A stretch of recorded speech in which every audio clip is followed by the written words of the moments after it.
आप सबका स्वागत है नवोदय स्टडी एकेडमी पर। ये हिंदी मॉक टेस्ट 3 है। चलिए चलते हैं पहले गद्यांश की तरफ। पहला गद्यांश ये, तो पहले गद्यांश नहीं, पहले क्वेश्चन पढ़ना है। तो पहला जो क्वेश्चन है वह पूछ रहा है, भारतीय जनमास में कण कण में व्याप्त है। जो भारतीय जनमास है वह कण कण में व्याप्त है। तो इस क्वेश्चन को इसमें जल्दी ढूंढ लीजिए। तो भारतीय, चलिए इसका आंसर आप जल्दी कमेंट बॉक्स में बताइए कि क्या होगा। जल्दी इसका आंसर बताइए। तो ज्योति सोनी का आंसर आ रहा। तो यहाँ पर भारतीय जनमास में कृष्ण कण कण में व्याप्त है। यहाँ पर आपको लिखा हुआ है कि जो भारतीय जनमास में कृष्ण कण जो है वह आपको है। तो यहाँ पर जो कृष्ण कण हो जाएगा, कृष्ण, वह हमारा सही आंसर हो जाएगा, क्षेत्र। तो चलिए चलते हैं क्वेश्चन नंबर 2 की तरफ। तो क्वेश्चन नंबर 2 जो है वो कह रहा है कि कृष्ण के बारे में कौन सा जो कथन है वो सही है। तो पहला आपका ऑप्शन है कि आपको महान विचारक, कर्मठ व्यक्तित्व, विद राजनीतिज्ञ, शीर्ष अभिनेता, योग्य न्यायपालक तथा यशो राजा, उपयुक्त सभी। ये तो इसका आंसर आप लोग जल्दी कमेंट बॉक्स में बताइए कि क्या होगा। इसमें चलिए ढूंढ के जल्दी बताइए कि इसमें क्या होगा इसका आंसर। तो ज्योति सोनी का आंसर आ रहा है, स्नेहलता गुप्ता का आंसर आ रहा है। हाँ, तो यहाँ पर जीवन के प्रत्येक कृष्ण अनुकरणीय, महान विचक्षण, कर्मठ व्यक्तित्व, विज्ञ राजनीतिक, शीर्ष अभिनेता, योग्य न्यायपालक तथा यशो। तो यहाँ पर आपको जो क्वेश्चन 2 था उसका जो ऑप्शन सही हो जाएगा उपयुक्त सभी। ये जो आपको है वो सभी आंसर हैं इसके। चलिए तीसरा क्वेश्चन, हमारा जीवन धन्य हो उठता है तब, जबकि ये जो क्वेश्चन पूछा है कि हमारा जीवन जो है वह धन हो उठता है तब जबकि। तो पहला जो है आपको पूछ रहा है हम द्वापर युग की बातें स्मरण करते हैं। दूसरा है कि हम एक महान विचारक बन जाते हैं। और तीसरा है हम जब श्री कृष्ण की पूजा अर्चना करते हैं। और चौथा है कि हम श्री कृष्ण के विभिन्न रूपों उनके लिए कार्यों का अनुसरण करते हैं। तो इसका आंसर आप लोग जल्दी कमेंट बॉक्स में बताइए कि क्या होगा।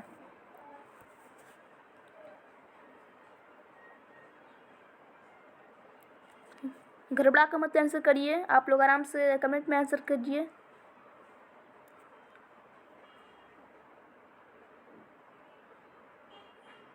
हाँ, तो आंसर आना शुरू हो गया है। तो चलिए देख लेते हैं किसका सही है। तो कृष्ण के विभिन्न रूपों है उनके किए गए कार्यों का अनुसरण उसका जो अल्पतम हिस्सा ही अपने जीवन में उतारने की कोशिश करते हैं। और यदि हम उसके सफल होते हैं तो हमारा जीवन धन्य उठता है। तो जिसका आंसर आपको है तीसरा का जीवन उठता है। तो उसका जो ऑप्शन 4 है वो हमारा सही आंसर हो जाएगा। हम कृष्ण के विभिन्न रूप में उनके किए गए कार्यों का अनुसरण करते हैं। चलिए चलते हैं अगले क्वेश्चन की तरफ। चौथा क्वेश्चन जो है वो पूछ रहा है श्री कृष्ण धरती पर क्यों अवतरित हुए। पहला, अपना विशाल स्वरूप दिखलाने के लिए। दूसरा, अपनी सत्ता प्रतिष्ठित करने के लिए। तीसरा, दुष्टों का नाश एवं धर्म की पूर्ण स्थापना करने के लिए। चौथा जो है वो अपना जन्मदिन मनाने के लिए। चलिए इसका आंसर आप लोग जल्दी कमेंट बॉक्स में बताइए क्या होगा इस गद्यांश में से।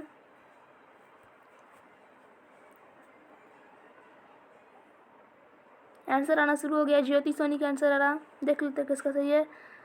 तो द्वापर युग में अवतरित हुए श्री कृष्ण की लीलाएं अप्राय है। प्रत्येक वर्ष हम उनके जन्मदिन पर उनके किलियों का जो है वह स्मरण करते हैं। तो जिसका आंसर हो जाएगा आपको क्वेश्चन 4 का, वो आपको क्वेश्चन 4 का जो आंसर वह 3 हो जाएगा, दुष्टों का नाश और धर्म की पूर्ण स्थापना करने के लिए। चलिए पांचवा क्वेश्चन जो है वह पूछ रहा है कि श्री कृष्ण के जन्मदिन पर उनके कृतियों का जो संस्मरण है का आशय है। तो पहला पूछा है ऑप्शन है हम उन्हें प्रणाम करना चाहते हैं। दूसरा है उनकी पूजा अर्चना करना चाहते हैं। और तीसरा है कि उनका जन्मदिन धूमधाम से मनाना चाहते हैं। और चौथा है उनके पूर्ण गुणों को अपने में उतारना चाहते हैं। इसका आंसर आप लोग जल्दी कमेंट बॉक्स में बताइए।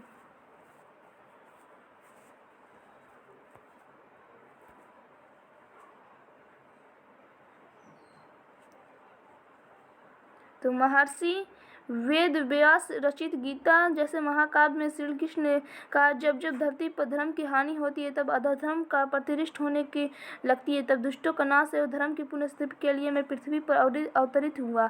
श्री कृष्ण ने जन्म से ही दुष्टों का नाश करना शुरू किया है। तो चलिए देख लेते हैं ऑप्शन कौन सा सही है।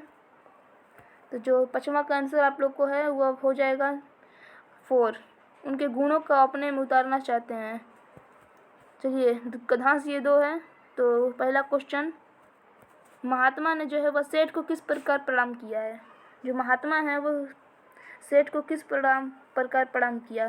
तो किसी सेठ ने आकर एक महात्मा को प्रणाम किया। किसी सेठ ने आकर महात्मा को प्रणाम किया। महात्मा बिना कुछ उत्तर दिए अपने आसन से उठकर सेठ के चरणों में जा गिरे। सेठ ने पांव पीछे खींच लिया और कहा, महाराज आपने ऐसा क्यों किया। इस पाप का कौन सा प्रायश्चित रहेगा। तो इसका जो आंसर आप लोग को है वह हो जाएगा पहला। उसके चरणों में सर गिर गए थे जाकर महात्मा। तो ऑप्शन जो है वह सही ए हो जाएगा। यहाँ जो क्वेश्चन पूछा है प्रायश्चित चत का अर्थ जो है वह क्या होगा, तो ये इम्पोर्टेंट है। तो जो इसका अर्थ है वो आप लोग को हो जाएगा। इसका आंसर चलिए कमेंट बॉक्स में बताइए कि क्या होगा। पहला ऑप्शन है पाप, दूसरा है आपको पछतावा, और तीसरा है बाद में, और चौथा है त्याग। तो स्नेहलता गुप्ता का आंसर आ रहा, देखते हैं किसका सही है। तो इसका जो अर्थ आप लोग को है वह हो जाएगा दूसरा।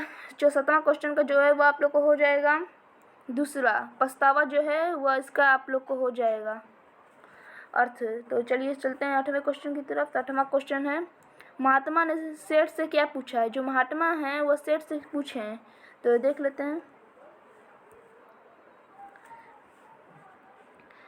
यहाँ महात्मा ने कहा, क्यों तुम्हें इससे पाप क्यों चढ़ गया। महासेठ ने कहा, क्यों नहीं, आपने मुझे प्रणाम जो किया। महात्मा ने तो मायाग्रस्त संसारी जीव हूँ और आप त्यागी हैं। महात्मा ने कहा, बड़े त्यागी तो तुम हो। क्यों महाराज ऐसे लज्जित के लिए किया तुमने। भगवान जैसे भी बेकीमती चीज का त्याग किया। तो जो इसका आंसर है क्वेश्चन 8 का, उसका आंसर हो जाएगा, आप लोग को जल्दी हमें से बताइए कमेंट बॉक्स में। इसका जो आंसर आप लोग को हो जाएगा 2, तुमने मुझे क्यों प्रणाम किया।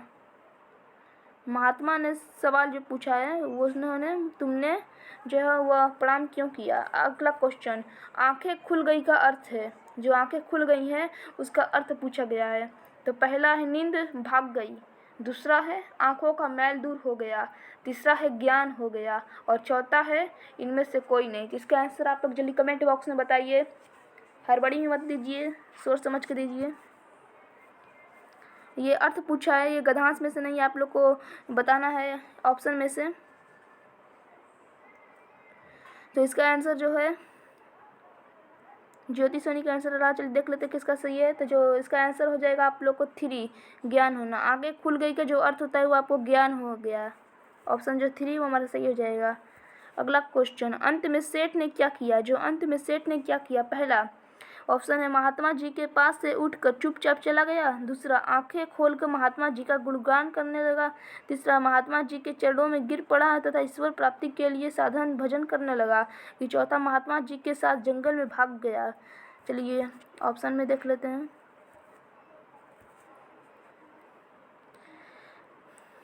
तो वह सेठ की आंखें खुल गईं, वह तुरंत महात्मा जी के चरणों में गिर गया तथा ईश्वर प्राप्ति के लिए साधन भजन करने लगा। तो जो 85 का है जो आपको इसका आंसर है वो आप लोग को हो जाएगा। 10वां क्वेश्चन का जो आंसर है वो आप लोग को हो जाएगा तीसरा, महात्मा जी के चरणों में गिर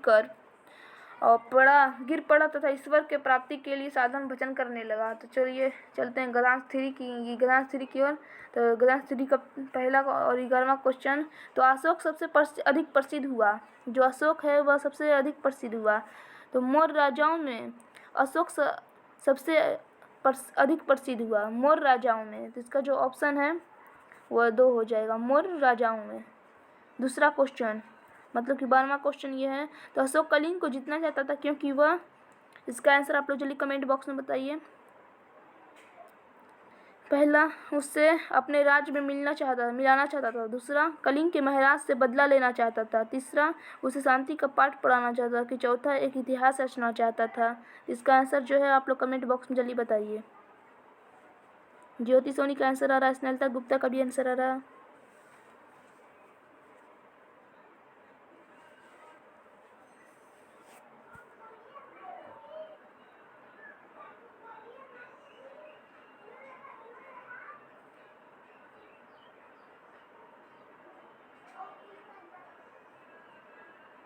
जल्दी आंसर दीजिए।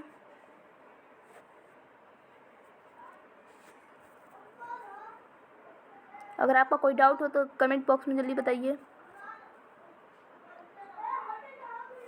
हाँ, तो देख लेते हैं इसका आंसर जो है वह क्या होगा।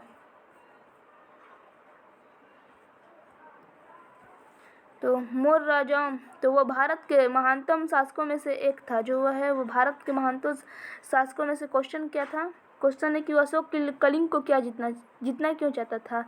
तो उसके शासनकाल में सबसे महत्वपूर्ण घटनाएं तथा कलिंग के साथ युद्ध हुआ, जो यहाँ पर कलिंग के साथ उसका युद्ध हुआ, जो उसके राज्याभिषेक के 8 वर्ष बाद उसने कलिंग को जीतकर उसे अपने साम्राज्य में शामिल करने का फैसला किया। तो जो कलिंग का फैसला था, तो इसलिए कलिंग को जीतना चाहता था क्योंकि वह उसको अपने राज्य में जो है वो मिलाना चाहता था। ऑप्शन जो ए है वो हमारा सही आंसर हो जाएगा। चलिए 13वां क्वेश्चन। अशोक को बहुत बड़ा दुख हुआ। पहला, अब तक कलिंग को न जीतकर। दूसरा, कलिंग को मौर्य साम्राज्य का हिस्सा बनाकर। तीसरा, घायल और मरते हुए सिपाहियों को देखकर। चौथा, युद्ध में विमुख होने का फैसला लेने पर। इसका आंसर जल्दी आप लोग कमेंट बॉक्स में बताइए कि क्या होगा। जल्दी बताइए इसका आंसर। अशोक को बड़ा दुख हुआ है क्योंकि, इसका आंसर आप लोग बताइए।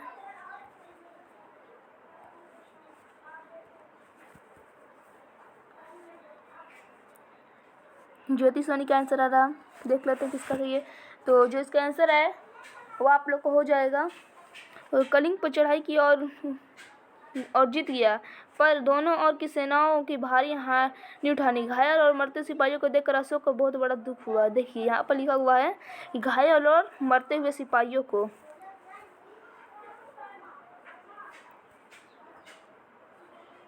सॉरी, यहाँ पे कोई टेक्निकल इशू हो गया था।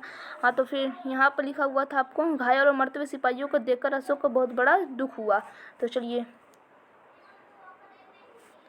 हाँ, तो 13वां जो क्वेश्चन का आंसर आप लोग को हो जाएगा, घायल और मरते हुए सिपाहियों को देखकर अशोक को जो है वो बहुत बड़ा दुख हुआ। 14वां क्वेश्चन। भारतीय इतिहास में पहली बार भारतीय शब्द का अर्थ है। भारतीय इतिहास है उसको पहली बार में भारतीय जो है वो उसका शब्द क्या है? पहला, संज्ञा। दूसरा, सर्वनाम। तीसरा, अव्यय। चौथा, विशेषण। इसका आंसर आप लोग जल्दी कमेंट बॉक्स में बताइए क्या होगा।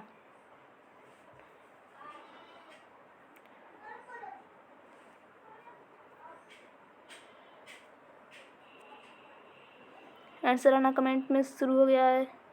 2, 3, 4, 1। ज्योति सोनी का आंसर आ रहा है यहाँ पर। स्नेहलता गुप्ता का भी आ रहा है।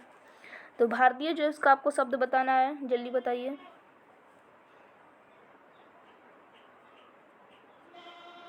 हाँ, तो तीसरा का जो है आपको 14वां क्वेश्चन का जो आंसर है वो आप लोग को हो जाएगा विशेषण। जो है वो आंसर सही हो जाएगा।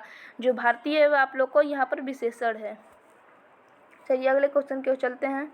15वां क्वेश्चन। अशोक ने युद्ध न करने का फैसला किसके हित में सबसे ज़्यादा काम किया? तो पहला, कलिंग के हित में। दूसरा, सिपाहियों के हित में। तीसरा, मान्यता के हित में। चौथा, स्त्री और बच्चों के हित में। इसका आंसर जो है वो आप लोग जल्दी कमेंट बॉक्स में बताइए कि क्या होगा। हाँ, तो जल्दी बताइए इसका जो आंसर है वो आप लोग कमेंट बॉक्स में क्या होगा। तो उसने फैसला किया कि